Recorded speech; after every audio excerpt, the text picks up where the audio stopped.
it on this. All right. Okay. Good morning, folks. Let's start.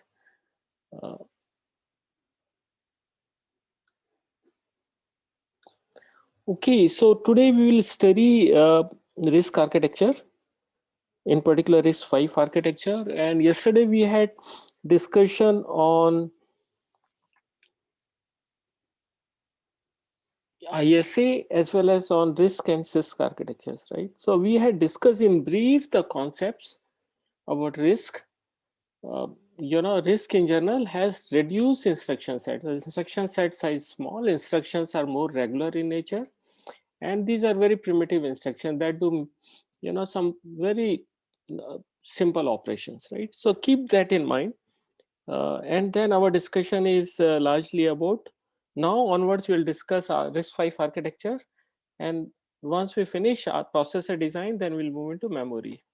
All right, so today's thought is about definition of insanity, which is doing the same thing again and again and expecting different results. It means that if we want to get different results, then we have to do things differently. Okay, so remember this thing, that if you are not being successful in doing something, it means that the method of doing may not be correct. So you'll have to apply yourself, think differently, and then do different steps to achieve the results.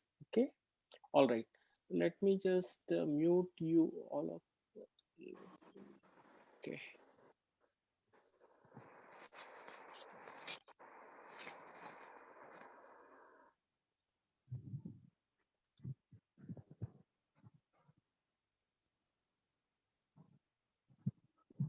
Oh, okay. Can you please mute yourself?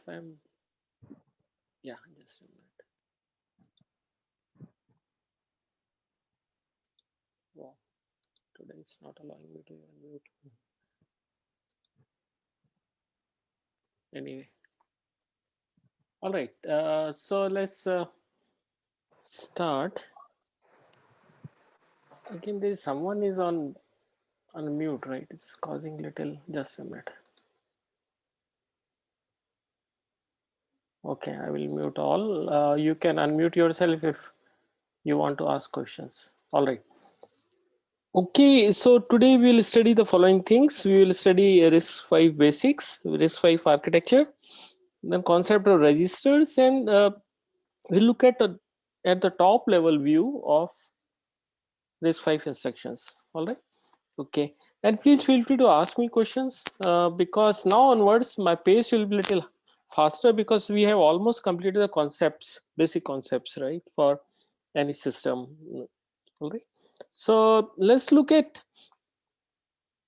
this diagram, and this will have this diagram repeatedly in different lectures. So on the top we have high level language. Okay, you write program in high level language, and this gives you abstraction, right? You don't need to know what's happening underneath, and different high level languages will have different level of abstraction or different operations, and the way you define variable, different types, and so on, right? So all data structures are different. So however, this cannot be understood by a computer or underneath hardware, so it has to be converted into machine language instructions, right? Okay, of course, intermittent step is compiler will first convert into to assembly language program, or you can directly write program into assembly language program, and then it goes to assembler, and assembler converts assembly language program into machine language program.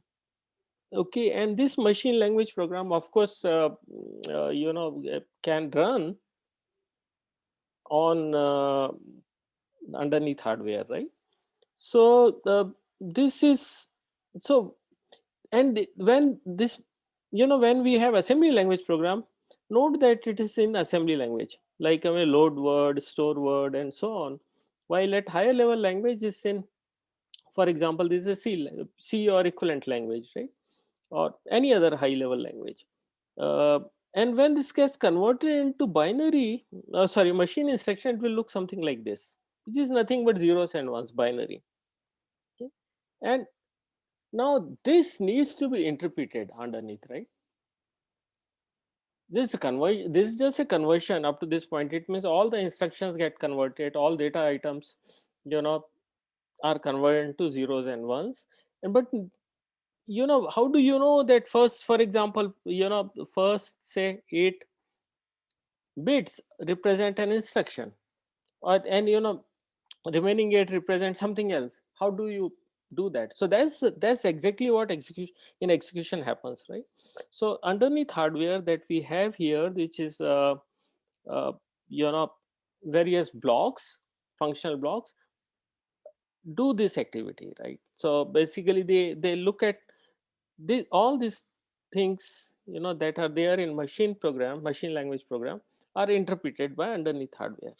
Okay, and this diagram we have seen that these are nothing, various blocks, for example register file block, or ALU block, or there can also be some adders, some multipliers, or many other things, right? So all these blocks are there which forms underneath hardware, and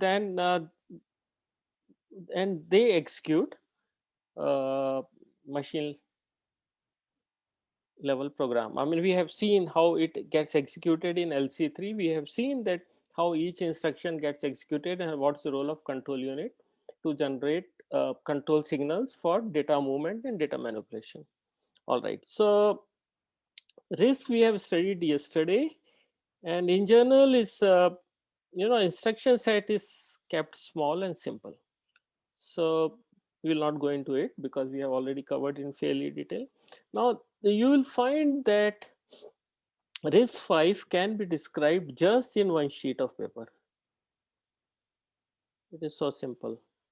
Okay, and this is called green sheet because first it was printed, then it was on green paper, so people started calling green sheet, right? And this green sheet is available on at many places. I mean, so basically all this started from University of Berkeley, so you can go to their website and download it, or just Google it and you'll get it. Okay, so or I will send it to you after at the end of this class. Okay, so this green sheet gives you the structure of different instruction, tells you about different instruction and what are the operands in that. Okay, for example here it gives you the format of different type of instruction. There are only certain number of formats, right? There's 6 formats, and then that's all described here, and then all the instructions will come somewhere here. Okay, all right. So, and you also need to interpret it properly, so please spend some time on understanding what this green sheet refers to. When you write program in assembly language, very soon after a few classes you'll get an assignment to write a program, then this sheet will come handy. All right, so let's discuss in brief about RISC-V architecture and how RISC-V has all started. So it's the 5th generation of RISC, designed from University of Berkeley. So Professor Patterson, Esunovic, and many others have started thinking in this direction, and then they came out with concept of RISC. Of course, this concept existed for very long time, but they were the people who actually started formalizing it and creating systems, right? So it started as a research project, and then it got traction in industry. Okay, and lot of ISAs have come out of it. Some of these that we know is MIPS. Okay, MIPS is direct outcome of RISC philosophy.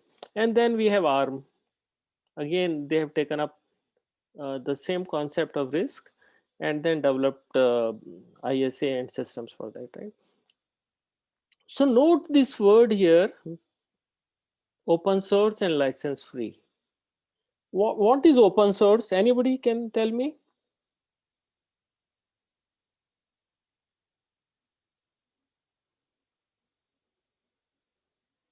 What is open source here?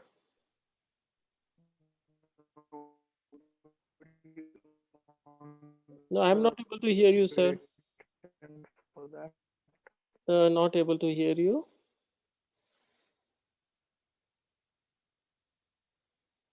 Anyone, any example of open source?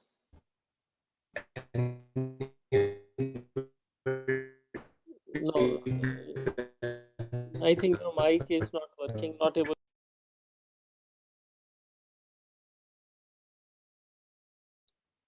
Hello? Hello, can you hear me? Yes, sir. Sorry, there was some 1 minute of spike on internet. So, all right. So, basically, okay, let me just share the screen again. Uh, Systems are not working today properly. All right.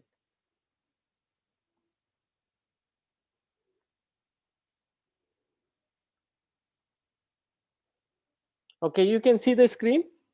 What is RISC-V? Yes, sir. Okay, so we're discussing about open source and license free. See, open source is something which is available to everyone. Example is Linux. Opposite of open source is proprietary. Okay, where the code to develop the system is not available. And this open source movement is started thanks to Richard, if I remember correctly, who started the GNU project, GNU, and then people started thinking why everything should be proprietary. Because if there is a proprietary thing all over, then experimentation cannot be done. People cannot learn things, right? And before that, everything was closed. Okay, so that didn't give opportunity for people to actually understand how things work. And all, and then this movement is started. Now note that all that is available today, for example, in processor domain, for say Intel, for example, Intel publishes its ISA. Now you can write an application on top of that, that's it. But can you develop a processor using that ISA? No. For that, Intel has to give you a license. Okay, this second point. Okay, so license free.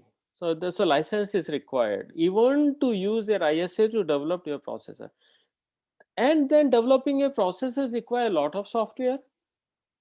There's all the tools are available that will create designs.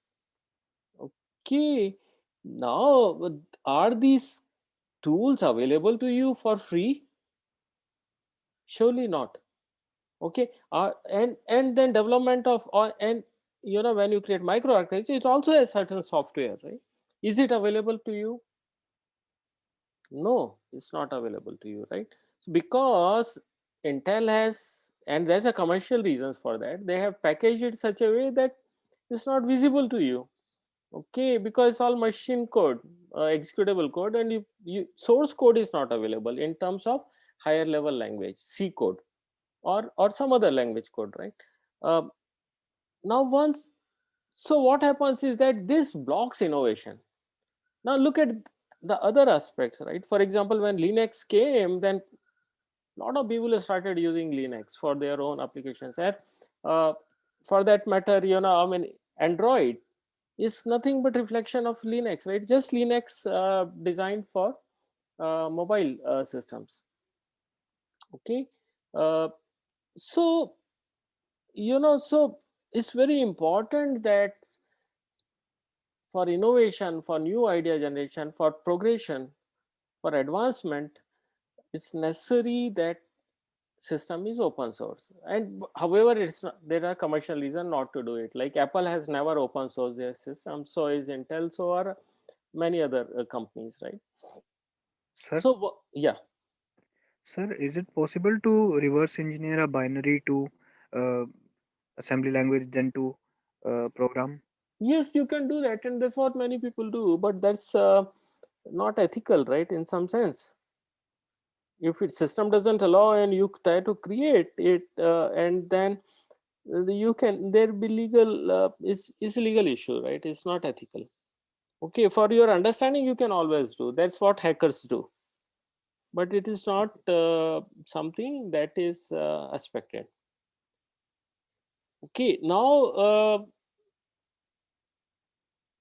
so when we have the source code available, we can do a lot of things, and no one so far has created open source code. Same is true about routers. Very, routers or communication domain, all these machines have been just given to you as a box with some interfaces on which you can possibly do some stuff, right? But in fact, in routers, if you look at your router that you have at home, you don't even have those interfaces. It's just a package device, and you have to just use it, attaching cable and then making some configuration, that's it. Okay, so this open sourcing is very important, and this is the first time the RISC-V they started open sourcing. It means now you can, if you want as a student to fabricate a chip based on RISC-V, you can do that. Okay, you create a design for a processor and send it to a fab, a fabrication unit, or and then they will give you chips. All right, and it's just something very much needed, because now, once this monopoly of these big companies breaks, then you have a new ecosystem available, right? Okay, all right, and a lot of innovations as we discussed. So it's supported by a growing shared software ecosystem. It's appropriate for all levels of computing. Now, since this is very small ISA, right, then you can use it for embedded system, you can use it IoT devices, as well as you can use it for general purpose processors or specialized application. Okay, so there's a beauty that, what we studied so far is that ISA for mobile devices is different, ISA for mainframes will be different, or large computers will be different, and so on, right? Because these are meant for different requirements. But this is so small that for most of the application this can fit into. But still, you may need ISAs for very specialized application, as we discussed yesterday. For example, for uh, Bitcoin thing, or AI or deep learning stuff, you may still need hardware to be capable of doing those things efficiently, only just one thing. But in general, if you have to design a processor like embedded system, processor can be RISC processor, because there is, you can create less capable processor using this architecture. All right, now this is available in 32-bit version, 64-bit version, or 128-bit version. Okay, it means that size of register is 32 or 64 or 128. Okay, and correspondingly, other interconnected devices will have different sizes. For example, buses may be different for 32, 64, and 128, and so on, right? But we are, in this class, we are take up simplest one, which is 32-bit architecture. In the book, that's a Peterson Hennessy book, you'll get 64-bit. So there is some difficulty for us, because whatever is given in the book is not directly applicable here. So that kind of application is required from our side to understand it. However, fortunately, this University of Berkeley, they have this course called 61C that uses 32-bit. So and also the MIT course uses 32-bit, and some other universities, right? So I have been using these slides more often. So you can go to University of Berkeley site and then see 61C, and you'll get a lot of things from there. And when this is open sourcing, it means that now a large number of companies need to contribute to that, right? Because somebody has to contribute. So in fact, if you want, you can also contribute your code there, right? And okay, I just want to give you experience that uh, see, when I used to go for interviews and somebody told me that he has written even a 10 lines of open source code, first thing I will do is I will say, okay, when can you join? Okay, if so, it means that the person is capable of thinking and creating something new. So I would very strongly recommend you to join one of the open source forums, which is there for every area, networking, or processor design, or even virtualization, and so on, or simple tool as an editor or something. All these open source forums are there, and then you can also contribute your stuff there. And you will be surprised that Indians in general don't contribute so much. Okay, we are more consumer of open source than actually a contributor. And a small country like Finland, yeah, which is smaller than maybe Karnataka, surely smaller than Karnataka, contributes much more, significantly more than what we do, right? Because we don't do it somehow. All right, nevertheless. So important part of this architecture we will discuss of course is registers, because this is a load store architecture as we discussed yesterday. So now let's look at it.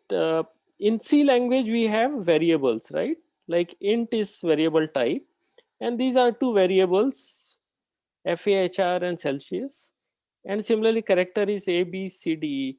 When we create a variable, actually what we have in storage, we create a space, a container, right, which can contain digits, says uh, say 16 bits, right? For example, I'm just giving an example.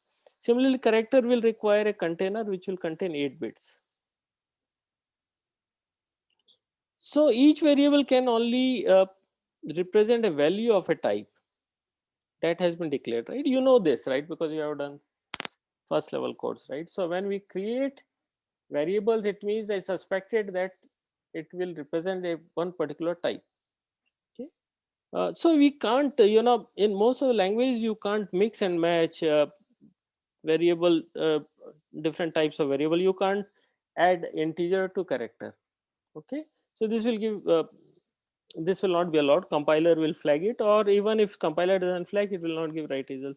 But in assembly language, unlike C, we don't have variables. Okay, it means that now high level language, when translated to assembly language or machine language, then there must be something to represent these variables, right?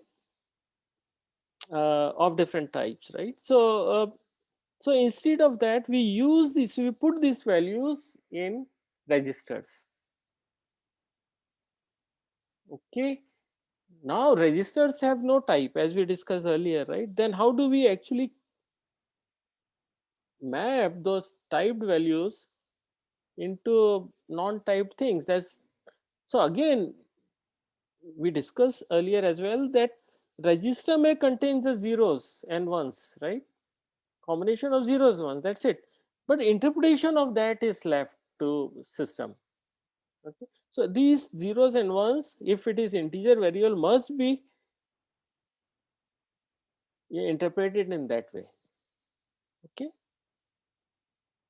Okay, so we'll look at some of these examples little later when we get into ALU design. Okay, so when we actually do any operation, we determine how register contents are to be interpreted. Okay, all right. For example, a register may contain instruction. Instruction register contains an instruction. Okay, a register may contain, say for example, a number. Okay, it may contain, so for example, the 2's complement number. Okay, so all these things need to be interpreted properly. All right. So assembly is more primitive and closer to hardware that we have seen because there is semantic gap. Okay. Yes, remember that diagram yesterday we have discussed about.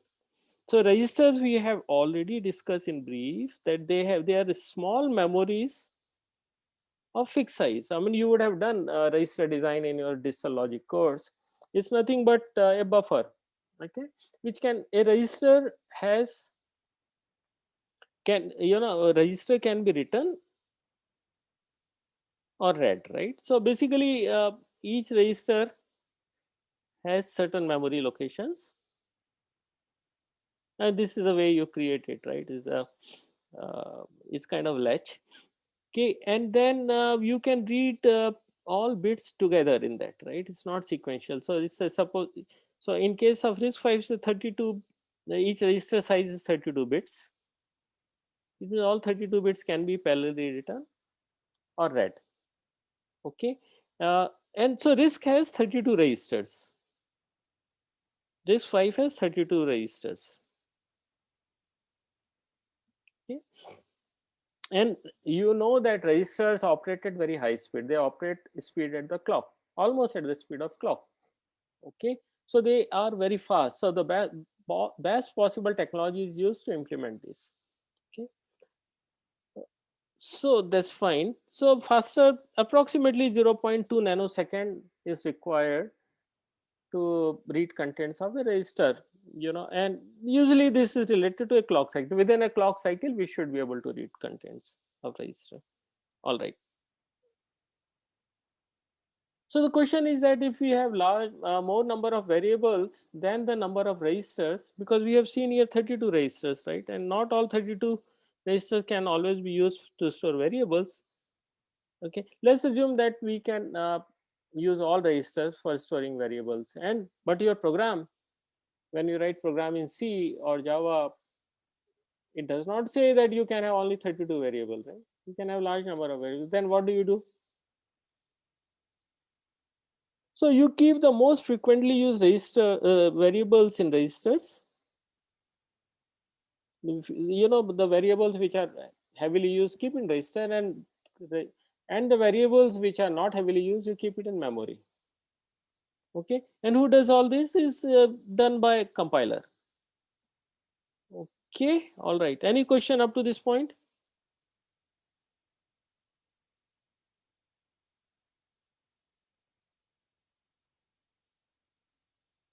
No, sir.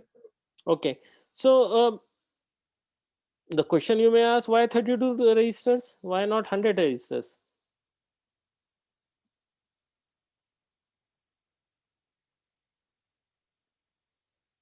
All right, so this is all design optimization issues. Okay, first thing is that how many is sufficient for most of the program. There's a question that's to be asked. Second is that suppose you have very large number of registers, obviously then there won't be place for other things. Okay, let's assume that very large number of registers, and if we are not able to use them for most of the programs, then it's not really a good thing. And secondly, as you make things bigger and bigger, instead of say 32 registers, we have say 128 registers or 256 registers. Okay, they have to be put together in register file, and then whole design may become slower.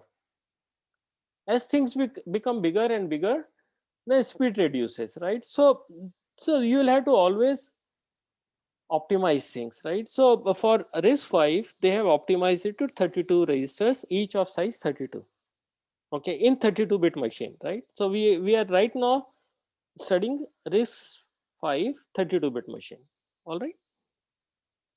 So in general, 32 register, each containing 32 bits, can contain 128 bytes altogether. And RAM is, of course, normally is 4 to 32 GB, and SSD is of this size. So this is almost this. We will see that this is almost at the top of hierarchy here. Okay, all right. Now this diagram we have studied several times before. So we have seen that the bottom is the largest memory and top is the smallest. However, the speed goes up. So we have to optimize between speed and uh, or amount of memory, right? Okay, and this diagram will again come up very often. This is load store architecture diagram. So this is a processor containing control unit and okay, and registers data path. The transfer is always between memory and register. Is The transfer of data is always between memory and register in this architecture. So this is a load store architecture. You remember this thing, right? Okay, all right. uh, so registers are here inside a processor, that you remember. These are part of processors. Otherwise it becomes external memory, right? So it means that once it's embedded in processor, these are very fast. Also there is one thing you will notice sometime or other is that interconnection distances also cause delays, right? So now since they are inside processor close to CPU, ALU, then overall time required for signal to travel is also very less. All right, let's go ahead. Okay, so we have 32 registers here, and trade-off of course between speed and availability that we have already discussed. If you have more than 32, then it may slow down the, you know, slow down the whole thing, or access time may become higher. Okay, so all right, so these are 32 registers, and you can, this is a green sheet. From green sheet you can see what are all these registers are. Okay, so we'll look at these, right? Okay, so if you have just 32-bit register, then a compiler has to do some tasks such that most often variables are mapped to registers. And secondly, you know, these are also scratch pad. It means that you don't remove contents of register until is something else need to be loaded in. So it means that intermittent values can often be used. So all this optimization is done by compiler here. Of course, these points we have already discussed. And this point also we have discussed. The register has no types. The operations being performed determines how register contents are treated. Fine. So register has zeros and ones. Okay, and then what operation we are performing on that? Okay, because registers are operands, will contain operands, right? Now what that operand is, okay, based on instruction, this is how the interpretation of the data that is there in register, right? Okay. All right, so let's look at the register set. So there are 32 registers, and we can name them or number them from x0 to x31. Okay, x0 to x31. These are the numbers. When you write an instruction, add register 1, 2, 3. Okay, first register, that number you have to give, then second register number, and third register number. It's nothing but, we call it x0, but x0 gets, when it's converted into machine instruction, this is nothing but 0. This is nothing but 1. 1, you can represent it as in terms of binary, right? This is nothing but 2. It's nothing but 3. So all these numbers from x. So in assembly language instruction, we use x0 to x31. When we convert into machine, then it gets converted to actual numbers. Now, when you write this in assembly language, then it is usually difficult to use x0, x1, x2, because some of these registers are meant for very special tasks. Okay, and we will look at these specialty or what special tasks they are doing little later. Okay, but we can name them for our simplification. For example, we can name register x0 as 0, then x1 as RA, return address. We'll when we look at function call, then we look at, you know, it will become clear. Then stack pointer, x2 is used as stack pointer. Then global pointer, we'll look at that, right? All these concepts little later. Then we have x4 as thread pointer. Now temporary variables, you know, where the variables which we can, you are using for intermittent, as an intermittent result, but used for very less time, are put into temporary registers, right? And then we have saved registers, which are where, you know, the content can be for longer time, and we need to save them in case we jump into a procedure call or function call, right? So those are called temporaries, and so on, right? So and then there are some other registers like 8227 uh, and so on, right? So we'll look at some of these little later. These are, if for example is used for parameter passing. Okay, we'll look at that later. Okay, so in general we can think in this way. When you write a program, then you just remember, you can use these names. Okay, and then assembler will convert them into corresponding machine language instructions, and that is into numbers, right? Register number. All right, so So when we write program, we can use name like S0, S1, that gets mapped to X8, X9, and these registers hold programmer's variable. In general, that has little longer lifetime. A variable is longer lifetime, then put them into S0 to S11. Okay, so these are called saved registers. S0, S1 to S11. You can use it for variables, because suppose you make a function call, and then in that function call again, if you are using S0, S1, etc., then the, so what happens is the value may get corrupted. So what happens is that the saved variables get saved in stack. We'll of course we'll not discuss that later. And then the T0 to T6 contain temporary variables. Okay, just think about it. It will become clear when we'll write programs. Okay, so and there is a very special register. Okay, the special register has a lot of significance, because there is one number that we very often use. Okay, and that's also invented in India, like is number 0. So in most of the calculations, we use 0 very often. Okay, then we can have a register that will contain 0. It cannot contain anything else, right? It's called 0 register. Okay, so because 0 offers very often in code, so it's better to create a hard coded register whose value cannot be changed. Okay, so we call this x0 or 0. So we name this as, if you look at here, this name as 0, and register number is x0. You can either, in assembly language, you can use either word 0 or as x0, it's same meaning. Okay, all right. Any question up to this point?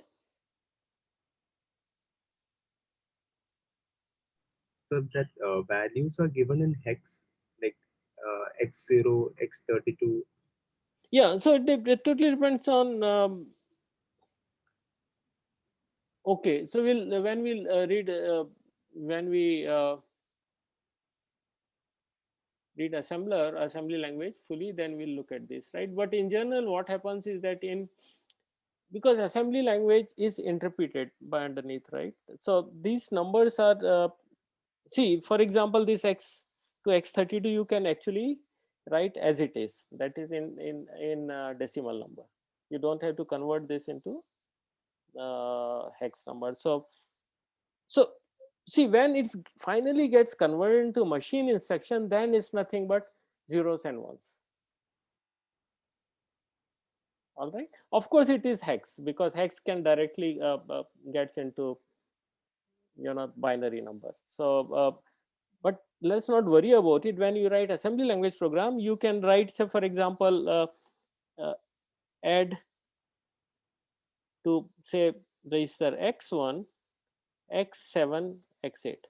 You can write this. This will work. Now it's assembler's task to convert these numbers, these names. Actually x1 is not a digit that you are spelling, register name, into corresponding register number. Say x7, it could be 00, whatever. Okay, all right, and so on. So let's not worry about it. When we look at machine instruction, then we'll see. Okay, but you are right, it finally gets converted into binary at machine instruction level, which can be coded as an hex. All right, any more question on this one?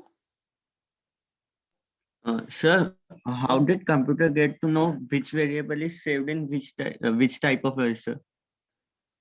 So compiler is compiler's task, na? You're writing compiler, then you will know, looking at your code, source code. So the compiler Okay. is not just one single step process, it has multiple passes, and it has to have some intelligence, right? That's how some compilers do a lot of optimizations. In fact, they can do much more than this, right? Not only mapping into various register, but also do, which register is appropriate for this thing, right? All these things are part of compiler. All right, because finally, see what it's doing is looking at high level construct or high level instruction and then converting into number of assembly language instructions. So it knows it knows what this instruction is doing and how much this, for example, a variable is going to be used. If say for example variable is inside a loop, for loop or while loop, then that variable is going to use very often, right, until loop is over. So it will then allocate a register for that. Okay. And so some of these things will become more clear.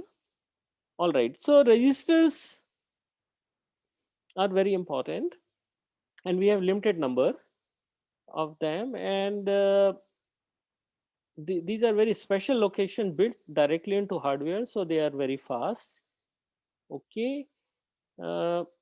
But only concern that only drawback is that there is a limited number, right? So 32 number, and these are all optimized numbers, right? If you increase, then it's good, more variables, but may cause some other problems, right? I mean, it may require more space or speed issue and so on.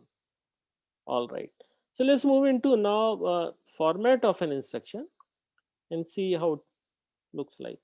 Any question you have so far? Any more question?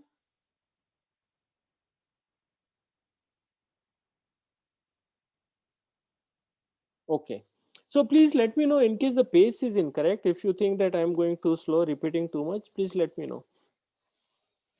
Okay, all right, this is an example of RISC-V assembly. Okay, so I'm giving a top level view. Many things you may not be able to understand. It is a program for a specific, is doing a Fibonacci sequence. Okay, so this is the code. You can see assembly language instruction, RISC-V instruction add, which is adding x0 to x0 and moving the value to t0. Means that x0 contains of register, whatever is the contents is being added to x0, same content, and whatever is after summation is moving to register t0. Similarly, there is add I, it means that register t1 content of register t1 is content of x0, register x0, and adding to that number 1. Okay. Similarly, there are many other instructions. For example, load word. Okay, load word, what we are doing, okay, take the contents of register T3, add to that 0, which is offset, and all the result of this, you are moving to register T3. Okay, I'm sorry. What I've said is correct. Now look at the contents of T3, add to this offset 0, and go to the memory location. This is a memory address. I'm sorry. And then get the data and store into register T3. Okay, so there are various instructions here. We'll not go into it because we will study each of them very specifically. And there are some instructions like LA, move. These are not, these are actually by a combination of two instructions, right? Or multiple instructions. So these are kind of macros available inside a language. So first we look at the instruction set, instructions like add, I, load word, store word, branch, and so on. And then we look at how we can combine some of them to make instruction like LA or move. Okay, move says that contents of T1 gets moved to T0, but this is not the basic instruction. We can combine two instructions to make this instruction, but it simplifies programming. So we'll look at so your assembly language program may contain this one, but when it's converted into machine instruction, it will be equivalent of whatever number of uh, basic instructions, assembly language instructions. Okay, all right. So these are the instructions as we discussed. These are the instructions. and then comments is shown with the hash. Okay, so this is a comment. Here the one more comment is there. This is also a comment. This is also a comment. So you put hash, and then whatever is written after that is comment. Other thing you notice that we are using only one instruction in a line. You cannot have multiple instruction unlike high level languages, right? So just write one instruction in a line. Apart from that, we also notice that there is something like this. Okay, these are called labels. Okay, these are arbitrary names that mark section of the code. Now note that these labels have meaning only in assembly language program. Okay, when we convert into a machine language, then there is no label. Okay, so when we say here, okay, for example, let's look at this instruction: branch on equal to T3 X0 finish. It means that if the contents of register T3 is equal to contents of register X0, then jump to finish. Then next instruction to be executed will be finish at a level finish. So finish is here. So you jump from here if these two data values are same or the register contains same value, then you jump to this place. Next instruction executed will be this one. Okay. So now when we create machine level instruction from this one, this gets converted into actual address, this address. Okay, because jump, we have jump, for example, instruction to address.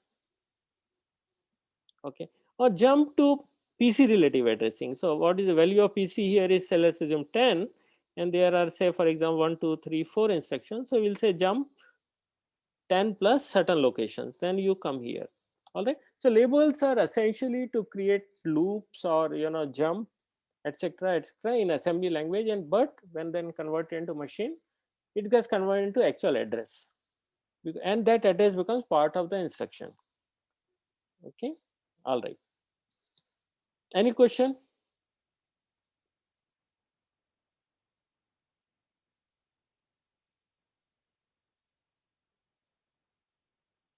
No?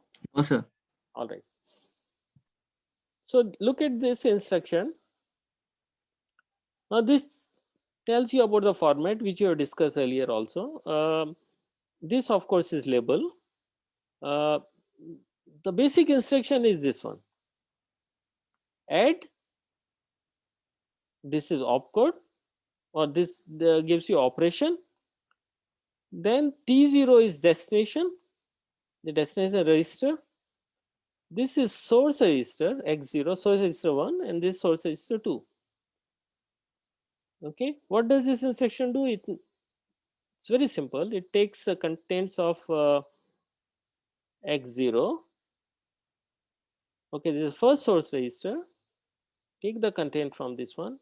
Second source register again X0. Take the content from the same register. We are representing this as separate one, destination register, but sorry, source register 2, which is same as this one. So you can take the value from that register, basically same register, add them. Okay, this addition of course will happen in ALU, etc., and move the contents to register T0. That's it. Okay, so it's very simple. So these are the number of instructions, common instructions that RISC-V has, right? And it's very simple. You can see the number of instructions are just very few. Okay, these are so you will have, for example, AND instruction, right? It is a logical AND instruction. Then add immediate instruction. The branch, see, these are control instruction, like branch or jump, right? So branch on equal to, branch on greater than equal to, branch or greater than unsigned equal to, branch on less than. If first number is less than second number, then branch. Okay, branch on not equal to, and so on, right? And then we have jump and link, then load byte unsigned. Okay, when you say, for example, load byte, I'll tell you what we have discussed, right? So load byte to say register R1, and then some offset, let's assume the offset is 0, and then register say R2. Take the contents of register R2, add to that offset, and go to that. Once you add that, you go to that memory location, read a byte here. Okay, read byte from that memory location, because memory is byte addressable here. Okay, and then bring it to register R1. Okay, when now what is the value of the memory that we are reading, that byte? Value could be anything, but it is to be interpreted as set 2's complement. Now it, so how we are going to interpret the value of the location is embedded, that that meaning is embedded in this instruction. When you use execute LB, that memory location contains are interpreted as 2's complement. Now there is another instruction called LBU. Okay, so I'm just giving an example, it may not be correct also, right? So just uh, okay, so when we say LBU, it means that same thing, say R1 offset and R2. Now from that memory location, whatever you're reading must be interpreted as unsigned ones. Okay, so that gives us idea about how the values that we are reading from memory can be interpreted. And that interpretation is according to the syntax of or the instruction. All right, so okay, let's go ahead. Okay, any question on this one? This is important concept though, right?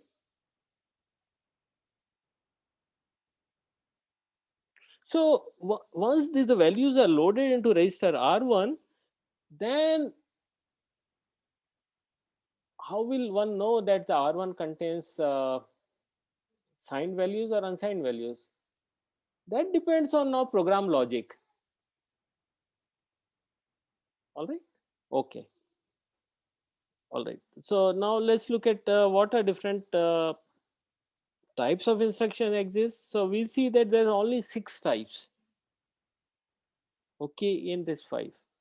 All right. Some of these you are familiar with. For example, this one, like when we say add R1, R2, R3, there are 3 registers in this one. So we can represent this opcode can be represented by this opcode field. And of course, extension of opcode field is function 3 and function 7 because these fields are available. Okay. And then we have register 1, register 2, and this is destination register. So this is R2, R3 are source registers, and this is the reference register. So it's very simple format. Okay. Similarly, we have immediate type of instruction. We like add I to say register R1, contents of R2, and say some numbers, say for example 4. Okay, so this is a constant given here, that's called with I type of instruction. Then we have store. Okay, store type of instruction, store into memory. Okay, then we have is SB, and then we have U and UJ. All right, so we'll look at these later, right? Because I don't want to give you too much of details right now. Okay, so these are essential thing that there are only 6 type of instruction. Their formats are very clearly defined, and you see the neatness of this, right? The opcode field is only in first 7 bits, and then extension of opcode bit is only here and here. Okay, register destination is only given by these fields, whether it is so RD for example is coming here. So destination calculation is based on these values, right? And then source register 1 is always between this location, so register 2 is always here. in most of the instruction. We cannot say all instruction, but most of the instruction follow this pattern. Then it means that now when this instruction is decoded, then it's very simple to decode them. All right. So these are the formats. Our format that we have seen first, register type of format. Then we have immediate kind of format. We'll have instruction like add I, load word, jump and link register, SLLI, which is shift left, logical left. S format, which is store format. Then branch format, SB format. Then we have upper immediate format, which is U format, and UJ format, is jump instruction format. So these six formats define all instructions. Okay, and it will become much clear as we go ahead in the class. Right? Okay, all right. Any question up to this point?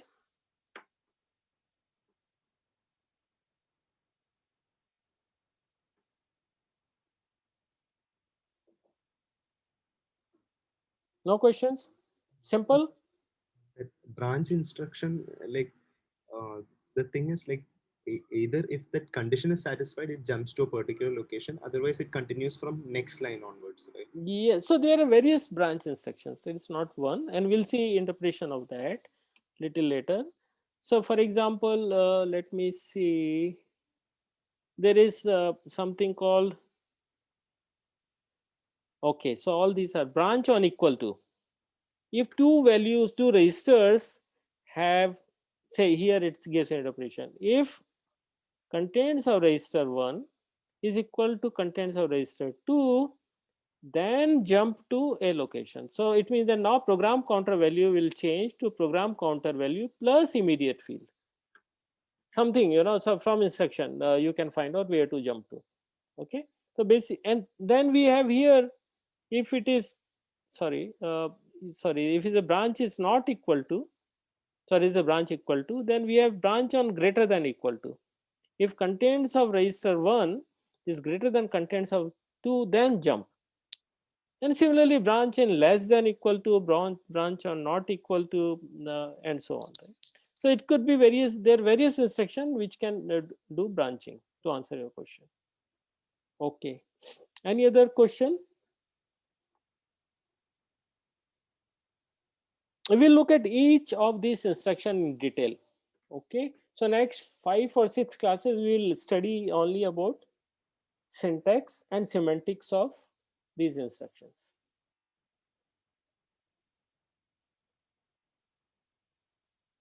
All right. So let's summarize. RISC-V is basically 5th generation of RISC language developed by University of Berkeley, and it is becoming a popular mainstream ISA or architecture. It's becoming popular, and many not lot really, many ISAs have come out of which include MIPS and ARM. Both are commercially very successful. Okay. Now RISC-V is becoming open source. It means that you can look at the source code that is being used to develop this architecture, and it's also becoming license free. It means that you can use this ISA and using whatever free things are available in your own design or in your own implementation without paying any royalty. Okay. It's minimal. It means the number of instruction sets are actually minimal. Okay. It's uniform, and the instructions are very simple. So in case there is a high level language instruction which is very complex, then it splits into number of smaller RISC instructions. Okay.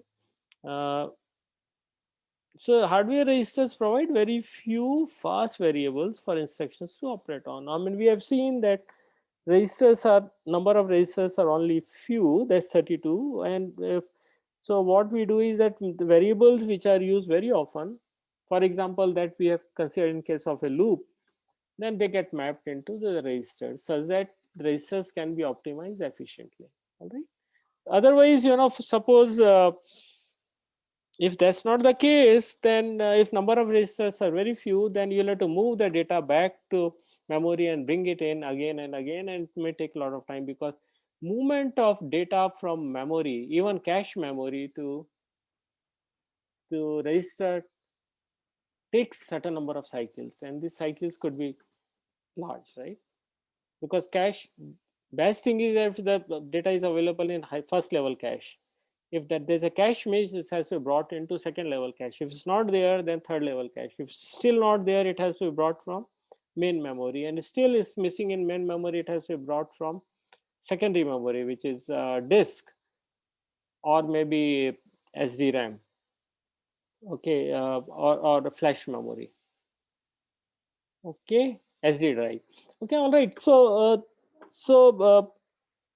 So basically the program is to be optimized such that register use is maximal, and that's the key principle in is load store architecture. Okay, thank you. Any other question? No, sir. All right, thank you very much. Bye. Sir, you just said about memory priority order. Like if it's not found in level 1, then level 2, then level 3, then Yeah. memory, then hard disk. Sir, but as we give the data for the uh, you know Mm-hmm. data, Mm-hmm. so what will happen with the address? We can give address for the one thing, na? We Like will, yeah, very good question. Nice that you are thinking on those lines. So we will study cache architecture and memory architecture in very detail. When I say detail, we will spend almost like 10 lectures on it. How, actual address gets translated into cache address, for example, or how data actually moves. So suppose there's all misses, we'll have to bring it from secondary memory. How this address translation happens.